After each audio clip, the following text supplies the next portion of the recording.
Hello friends, welcome to my channel. आज मैं आपको प्रॉप्स और स्टेट के बारे में डिफरेंस बताऊंगा। इससे पहले वाली वीडियो में मैंने आपको क्लास कंपोनेंट्स का प्रैक्टिकल वर्किंग दिखाया था। तो फ्रेंड्स स्टार्ट करते हैं। प्लीज़ लास्ट तक ज़रूर देखना और शेयर और सब्सक्राइब करना मत भूलना। तो फ्रेंड्स, प्रॉप्स प्रॉपर्टीज़ होती हैं, यानी कि वेरिएबल्स होते हैं जो पेरेंट कंपोनेंट पास करता है। अब प्रॉप्स हमेशा पेरेंट कंपोनेंट से चाइल्ड कंपोनेंट में पास होता है, यानी कि प्रॉप्स एक कीवर्ड है जिसको प्रॉपर्टीज़ बोलते हैं। और क्लास की प्रॉपर्टीज़ होती है, फंक्शन की भी प्रॉपर्टीज़ होती है, यानी कि एट्रीब्यूट्स।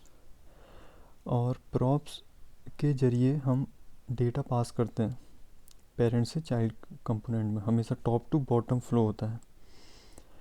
अब parent component can pass a prop using below syntax. अब सिंटेक्स क्या है फ्रेंड्स? आप सपोज करो चाइल्ड कंपोनेंट क्लास है, React dot component class parent class है, उसकी एक्सटेंड्स करी है, और कंस्ट्रक्टर का यूज़ है, क्लास है क्योंकि, तो कंस्ट्रक्टर के अंदर प्रॉप्स कीवर्ड आर्गुमेंट में पास किया। उसके अंदर फर्स्ट स्टेटमेंट हमेशा सुपर मेथड होता है, सुपर के अंदर भी प्रॉप्स कीवर्ड पास है। तो सुपर मेथड करता क्या है? कॉल करता है पेरेंट कंस्ट्रक्टर को, पेरेंट क्लास के कंस्ट्रक्टर को, यानी कि रिएक्ट डॉट कंपोनेंट क्लास का जो कंस्ट्रक्टर होगा उसको कॉल करेगा सुपर मेथड। और कंसोल डॉट लॉग में अगर हम प्रॉप्स डॉट नेम, अब नेम कहाँ पे यूज़ किया हुआ है प्रॉप्स का? Child component angular bracket start child component, और नेम क्या है यहाँ पर? प्रॉपर्टीज़, यानी कि प्रॉप्स है। तो नेम इक्वल टू विनय है। तो यहाँ पर अगर मैं console dot log props dot name करूँगा तो कंसोल में मुझे क्या प्रिंट होगा? विनय, क्योंकि मैंने डायरेक्ट प्रॉप्स के थ्रू नेम एक्सेस कर लिया। और यहाँ पर चाइल्ड कंपोनेंट ने कौन सा प्रॉप्स यूज़ किया था? नेम। तो नेम एक एट्रीब्यूट है। ओके। तो फ्रेंड्स, ऐसे ही पेरेंट कंपोनेंट से चाइल्ड कंपोनेंट में हमने डेटा को पास किया, यानी कि चाइल्ड कंपोनेंट ने डेटा को एक्सेस कर लिया। और ये जो डेटा है फ्रेंड्स, जो प्रॉप्स है, वो हमेशा रीड ओनली होता है, यानी कि चाइल्ड कंपोनेंट उसे अपडेट नहीं कर सकता, चेंज नहीं कर सकता। तो रीड ओनली होता है प्रॉप्स का डेटा। ओके फ्रेंड्स, और प्रॉप्स का यूज़ फंक्शन कंपोनेंट में भी हो सकता है।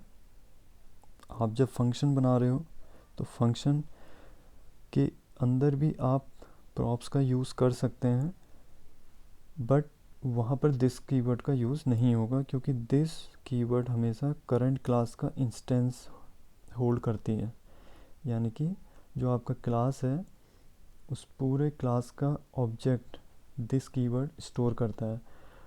और दिस कीवर्ड को हम फंक्शन के अंदर नहीं लिख सकते। तो हम कैसे एक्सेस करेंगे फंक्शन के अंदर प्रॉप्स को? प्रॉप्स लिखेंगे, प्रॉप्स डॉट प्रॉपर्टी का नेम लिखेंगे, सिंपल।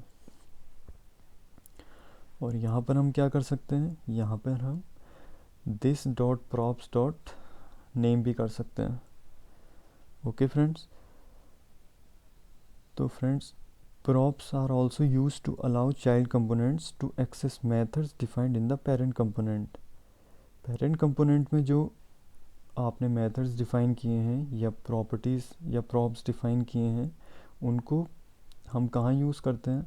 चाइल्ड कंपोनेंट में। ओके। तो अब फ्रेंड्स, स्टेट के बारे में थोड़ा बात करते हैं। स्टेट भी वेरिएबल्स ही होती हैं, but it is initialise and manage by the component. जो भी हमारा कंपोनेंट होगा, क्लास कंपोनेंट या फंक्शन कंपोनेंट, तो उस कंपोनेंट के अंदर हम स्टेट को इनिशियलाइज करते हैं विद वेरिएबल्स। अब फ्रेंड्स, फॉर एग्जांपल फंक्शन लिखा, फंक्शन का नेम सपोज ऐप है। फंक्शन ऐप के अंदर मैं कैसे लिखूँगा फ्रेंड्स?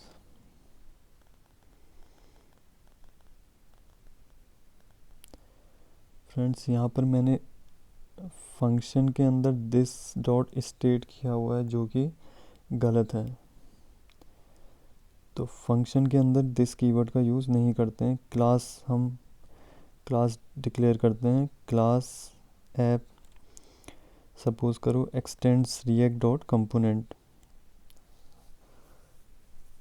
इस क्लास ऐप के अंदर फ्रेंड्स मैं स्टेट डिक्लेयर कर रहा हूँ with the help of this keyword, क्योंकि दिस डॉट करूँगा मैं तो दिस कीवर्ड के अंदर मेरे को स्टेट भी मिलेगा, यानी कि स्टेट प्री डिफाइंड है और वो क्लास का पार्ट है।